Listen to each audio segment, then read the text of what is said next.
sobre investir ou não investir, né? Então, vamos pensar aqui, a gente tem uma curva assintótica, né? O que essa curva assintótica ela representa? Talvez ela possa representar a decisão de uma pessoa fazer um investimento ou não, né? Então, se a gente pensar aqui, que é a capacidade de recurso que a pessoa consegue acumular e ter, e aqui é o quanto que ela tem entesourado, então, de riqueza acumulado, né? E aqui seria a poupança, né? Da pessoa, renda e poupança. O que é que acontece? Se a gente dividir essa curva assim, aqui, entre classes C, B e A, onde existem suas subdivisões aqui dentro, que seria a E, D, que seriam as pessoas que estariam mais abaixo da curva, né?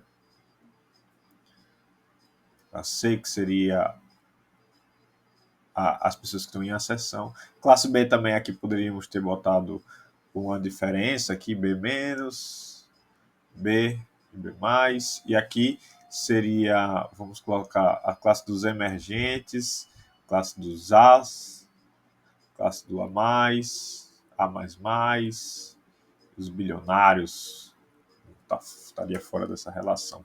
Faria sentido o investimento em qual cenário aqui? É uma pergunta, né? Então tem muita gente que vai classificar, não, a gente deve investir em qualquer a gente deve investir em qualquer situação de vida. Mas o tipo de investimento que se presta a uma pessoa na classe C e o tipo de investimento que se presta a uma pessoa na classe B é totalmente diferente dos tipos de investimento de pessoas de classe E para A, né? Então aqui a gente pode estar falando de emergentes em salários de 20 mil a 30 mil. E aqui, de rendimentos, na verdade, né? Aqui para mais. Classe média, que seria a maior parte da população, talvez a partir de... Eu consideraria o salário mínimo já aqui, mas vamos botar uns 2K até uns 15, né?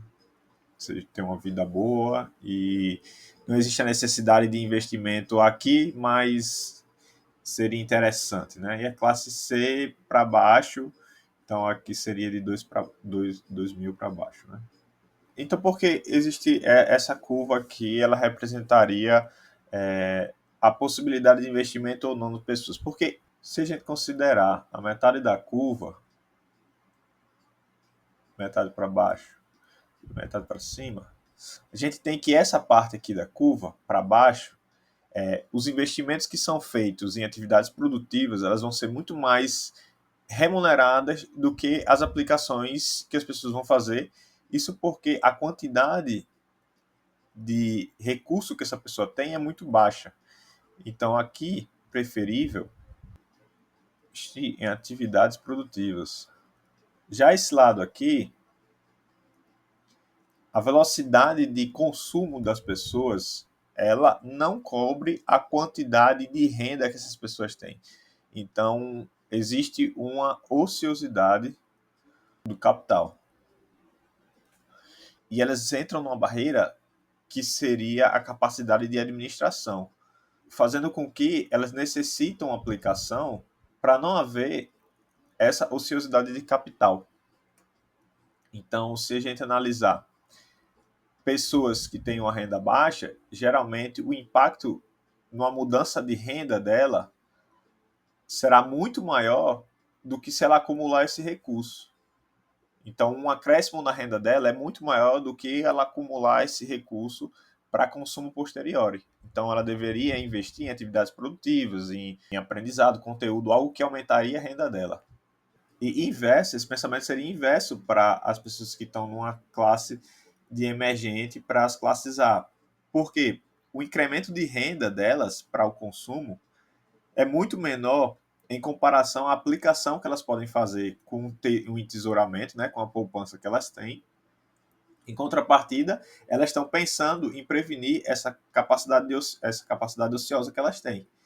Então, a partir de uma ascensão dessa curva aqui, num ponto intermediário, a pessoa já deve se preocupar ou pensar em aplicações financeiras como uma forma de otimizar os seus recursos, né? Aumentar o seu patrimônio. Já nesse lado aqui, nesse lado da classe C a classe B baixa, os investimentos devem estar sempre atrelados à questão da produtividade, de sua capacidade de carreira e de gerar renda, porque sua capacidade de entesouramento ainda não é grande o suficiente. Então, o que eu quero dizer com isso é que você sim precisa entender sobre como é investir, você precisa entender como são as relações financeiras, você tem que aprender a mexer, a tratar com o dinheiro. Mas a necessidade do investimento, basicamente, ele se concentra em rendas mais altas, porque é quando você existe uma ociosidade do seu recurso. Nas classes mais baixas já é muito difícil você tratar com a relação custo de vida e renda. Então, você tem que atingir um ponto em que exista essa excedente de renda para que você possa acumular e esse acúmulo ele seja grande o suficiente para que essas aplicações façam sentido e não que você abra mão desse recurso para consumos imediatos ou investir em coisas e mecanismos que vão te dar um retorno maior para fazer aplicações que vão te dar um retorno muito pequeno em relação àquela proporção de poupança que você tem.